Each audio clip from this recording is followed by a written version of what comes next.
Hello guys, how are you? I'm Hardeep Singh. Welcome back to your own YouTube channel. IELTS updates and recent exams. For more updates related to recent IELTS exam writing test topics, listening, reading, practice test, and speaking, you got guesswork. Please, guys, participate in everyday listening and reading practice test to achieve your desired band score in your actual IELTS exam.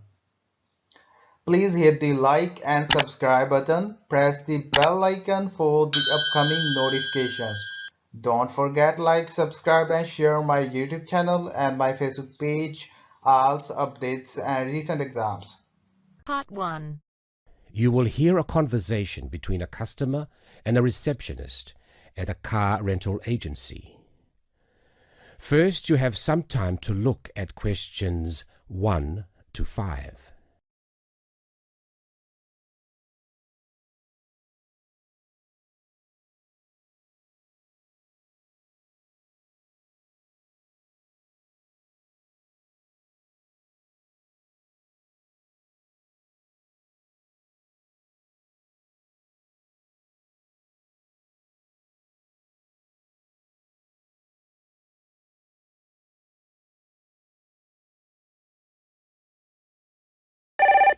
Good morning. How can I help you? Hello, is this Southern Rental Car? Yes, it is. I wonder if you could help me. I'm ringing from Nelson, but I'm coming over to Auckland for 12 days and I'd like to hire a car. Okay, I'll fill in a booking for you now. First, can I take your name? Yes, it's William Waddell. Sorry, could you spell your surname? Yes, it's Waddell. Thanks. Now, can I have an address and phone number? Sure. I live at 10 Robin Place. That's ROBYN Place. And that's Nelson, isn't it? That's right. Do you want my home number or my mobile? Home number will be fine. Okay, it's 07 263 8666. Great. Now, can I also have a credit card number? Do I have to pay by credit card? Well, we need a credit card number as a guarantee. It's a standard policy for car rentals. Okay, well, I'll pay by Visa then. The card number is 4550 1392 8309 3221. And the expiry date? Sorry? Your card, when does it expire? Oh, next July. Right. Now, how long did you want the car for? 12 days, did you say? No, I only need a car for 10 days, from the 2nd to the 11th of next month. Before you hear the rest of the recording, you will have some time to look at questions 6 to 10.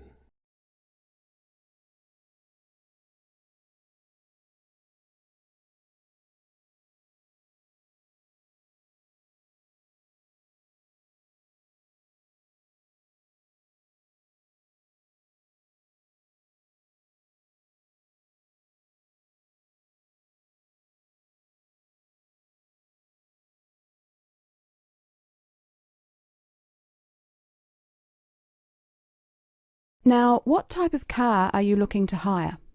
Well, I'm not too worried about the model of the car, but I understand that you have rental cars from just $25 a day. Is that correct? We do sometimes have the $25 deals, but only in the low season. For the period you're looking at, the cheapest we have is $35. However, that price includes unlimited kilometres. Sorry, did you say unlimited kilometres? What does that mean exactly? That means that no matter how far you go, the cost is the same. Some companies charge for rental and then charge again for every kilometre you actually drive. Well, I am going to be travelling quite long distances. I'm visiting relatives and they live quite far apart from each other. So unlimited kilometres are probably a good idea. If you're travelling long distances, you would be better off with an automatic.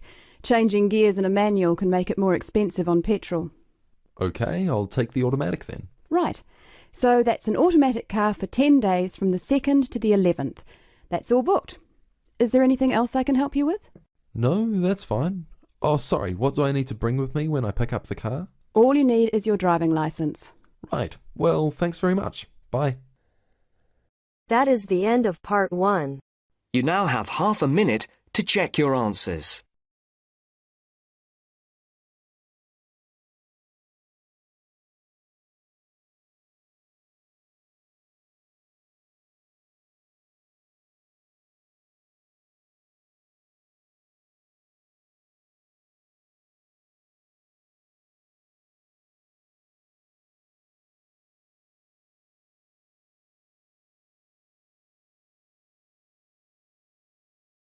Now turns to Part 2. You will hear two university students talking about a music course. First, look at questions 11 to 13.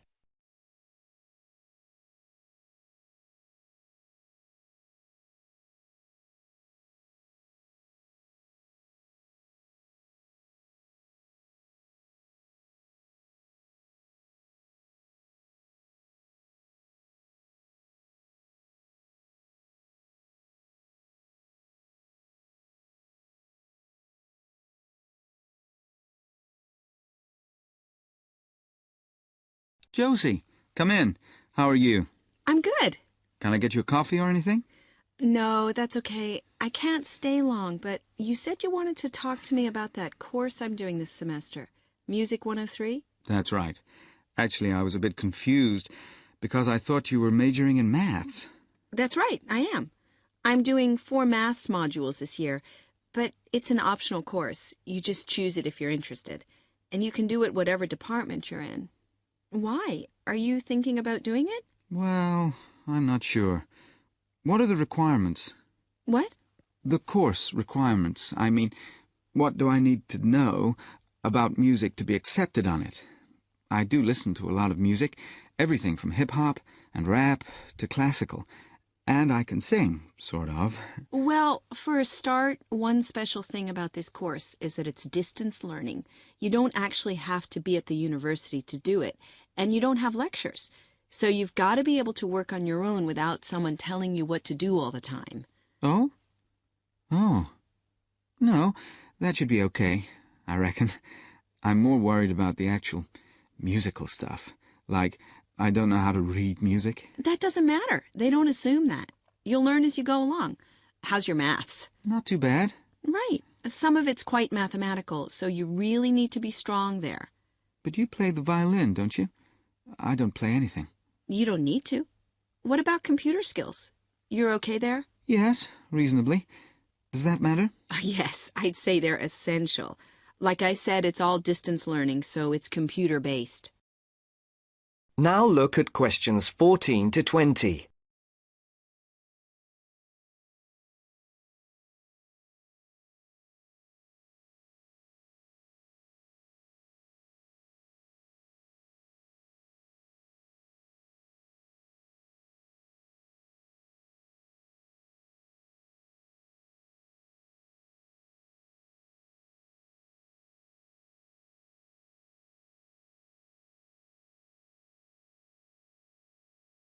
But what about lectures? You don't attend any. It's all online. So lots of the students aren't here in Canada at all. They're studying from home all over the world. We've got someone from my group in Jamaica and a couple from Taiwan. Oh, and some from Hong Kong as well. So how does it work? Oh, well, there's a multimedia course website on the internet where you can listen. You can listen and watch at the same time. And of course, you can do it at your own pace. So if you don't understand something, you just go back. Or if you want some more examples of the music, there are links there to things that you can listen to. There's quite a lot of theory, but it's all done through musical examples, so it's practical at the same time. Like in the last module I did, we looked at a bit of the music from the movie Star Wars. The Darth Vader theme, you know. Dum, dum, dum, dum, dum, dum. Yeah. Oh, yeah. Then we looked at a theme from Wagner's Tristan and Isolde. Do you know it? Written in the 1850s. And we could see there were all sorts of parallels between them. And that's a feature of the course. We often look at modern Hollywood themes to illustrate concepts in classical music. It sounds really interesting. Do you have a course book? No, we don't use one. We're given a software program called Notability Lite. And what it does is it presents what we write, the music we write, really clearly. And it also allows us to play back any piece of music on our computer at home. But that's not all. We can write our own music, quite complex stuff for various instruments, and the program plays it back to us. Plays the actual music? Yes, so it means that your computer is actually your own musical instrument. And we can even submit our finished pieces to our tutor by email. So you do need your own computer, obviously. Yes, with at least 64 megabytes of RAM. That's okay. I've got 128. Oh, and a CD-ROM and a sound card, of course. No problem. So, how long is the course? It's 6 months. There are 2 a year, so you could actually enroll for the next one if you wanted. It starts in January. I started last September and I finish in February. And how many credits is it? 3. In order to pass, you've got to do 6 assignments. I'm just doing my 4th one now, and take a final examination. Anyway, why don't you call round sometime and I'll show you the sort of things we do. You can even listen to some of my music. That would be great. Well, thanks, Josie. Now, are you sure you don't have time for that coffee? That is the end of part 2. You now have half a minute to check your answers.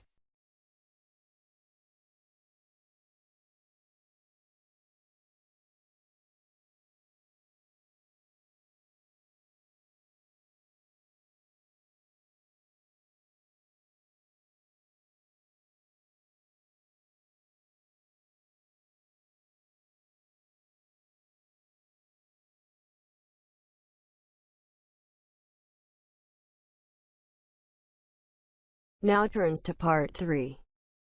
You will hear an extract from a talk about the congestion charging scheme.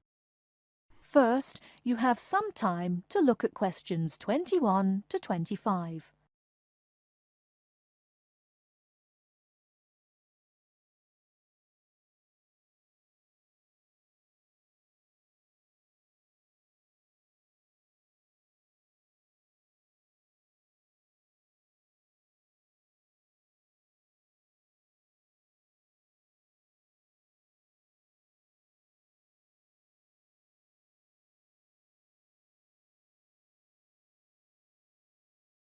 For more practical details, I'll pass you over to John Ward from the London Tourist Agency. Thanks. So that was a brief introduction to the congestion charging scheme. But if you're actually going to be driving your car in London on weekdays, there are a few more details you will need to know. Firstly, you don't need to worry about paying all the time. The charge applies between 7 in the morning and 6:30 in the evening, Monday to Friday. You'll be pleased to hear, however, that because the scheme is intended to reduce traffic during busy working hours, evenings and weekends are free. If you enter the zone during the charging times, you'll be eligible to pay the standard charge of £8, which you can pay until 10 o'clock on that day. After 10 o'clock, this charge rises to £10. But be warned, if you fail to pay before midnight, you will have to pay an automatic penalty charge. In other words, there's no escape. Let's move on to paying. The charge, as I've said, is £8 a day, and the authorities have set up a number of systems to make it easy for you to pay, or rather to ensure that nobody has a good excuse for not paying. So, using your credit card, you can pay by phone, by text message, or on the internet. The other option is to go to one of the 200 pay points inside the zone, or the 9,500 pay points elsewhere in the country. If you know you're going to be driving in and out of London on a regular basis, you can buy weekly, monthly or annual passes, rather like a railway season ticket. Before you hear the rest of the talk, you have some time to look at questions 26 to 30.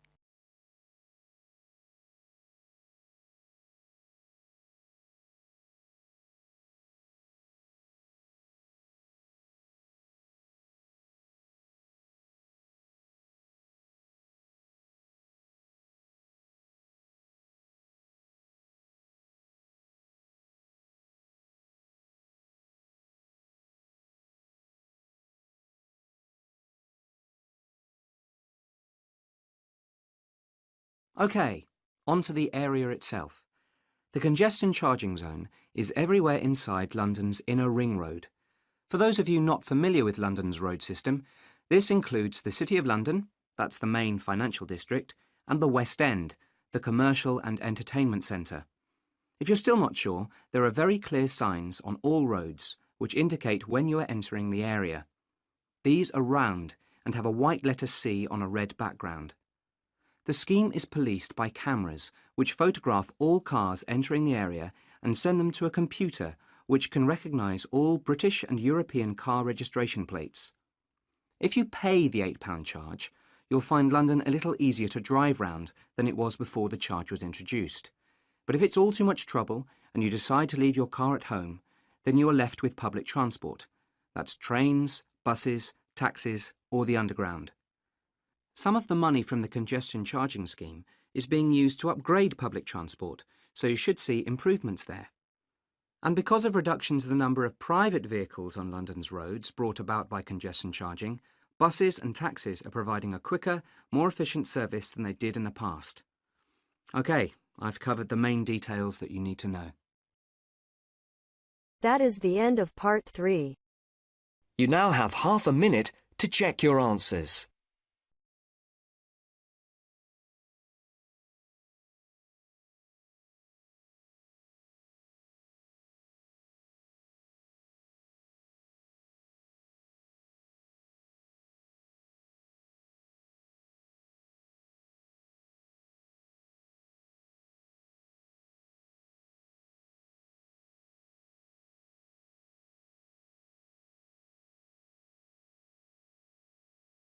Now turns to part 4. You will hear a speaker giving a talk about some recent research about unusual life forms. First, you have some time to look at questions 31 to 40.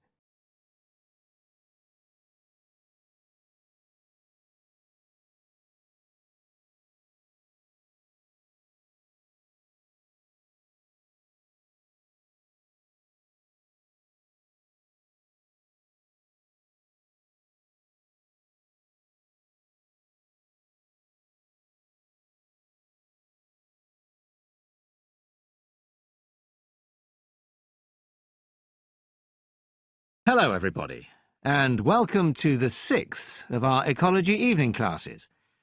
Nice to see you all again. As you know from the programme, today I want to talk to you about some research that is pushing back the frontiers of the whole field of ecology.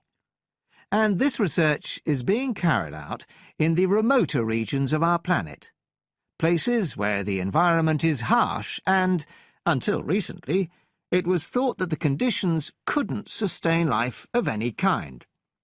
But life forms are being found, and these have been grouped into what is now known as extremophiles. That is, organisms that can survive in the most extreme environments. And these discoveries may be setting a huge challenge for the scientists of the future, as you'll see in a minute. Now, the particular research I want to tell you about was carried out in Antarctica, one of the coldest and driest places on Earth. But a multinational team of researchers from the US, Canada and New Zealand recently discovered colonies of microbes in the soil there where no one thought it was possible. Interestingly enough, some of the colonies were identified as a type of fungus called Bouveria bassiana, a fungus that lives on insects. But where are the insects in these utterly empty regions of Antarctica? The researchers concluded that this was clear evidence that these colonies were certainly not new arrivals. They might have been there for centuries, or even millennia, possibly even since the last ice age. Can you imagine their excitement? Now, some types of microbes had previously been found living just a few millimetres under the surface of rocks, porous Antarctic rocks. But this was the first time that living colonies had been found surviving relatively deeply in the soil itself, several centimetres down, in fact.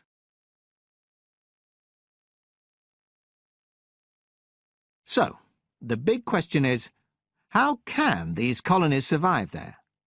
Well, we know that the organisms living very near the rock's surface can still be warmed by the sun, so they can survive in their own microclimate. And this keeps them from freezing during the day. But this isn't the case for the colonies that are hidden under the soil. In their research paper, this team suggested that the very high amounts of salt in the soil might be the clue, because this is what is preventing essential water from freezing.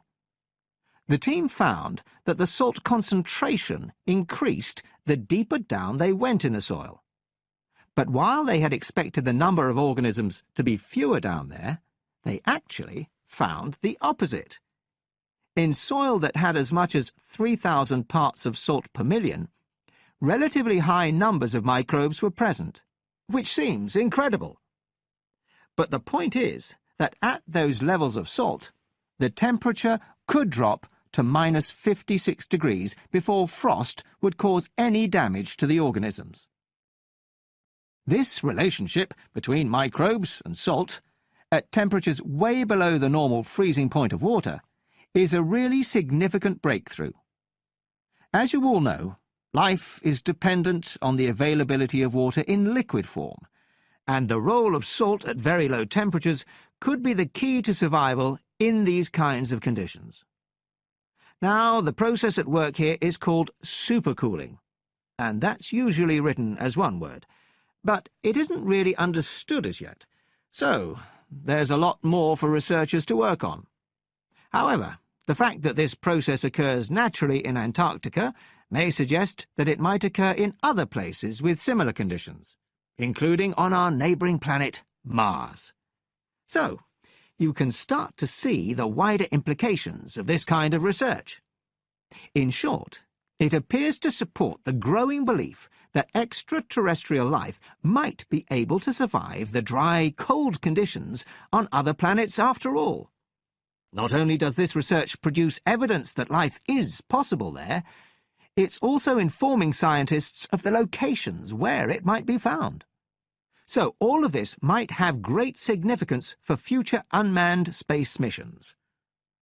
One specialist on Mars confirms the importance of the... That is the end of part 4. You now have half a minute to check your answers. So guys, don't forget like, subscribe and share my YouTube channel and my Facebook page, IELTS updates and recent exams. For more updates related to recent IELTS exam writing test topics, listening, reading, practice test and speaking, you got guesswork. Please guys, participate in everyday new IELTS listening and reading practice tests to achieve your desired band score in your actual IELTS exam. For more IELTS material, visit my official website www.ieltsupdatesandrecentexams.com. The link is given below in the description. If you need PDF files of latest IELTS material, then please join my Telegram channel. So guys, please write your score below the comment section. Again, thanks for listening. God bless you all guys. Stay tuned, stay safe.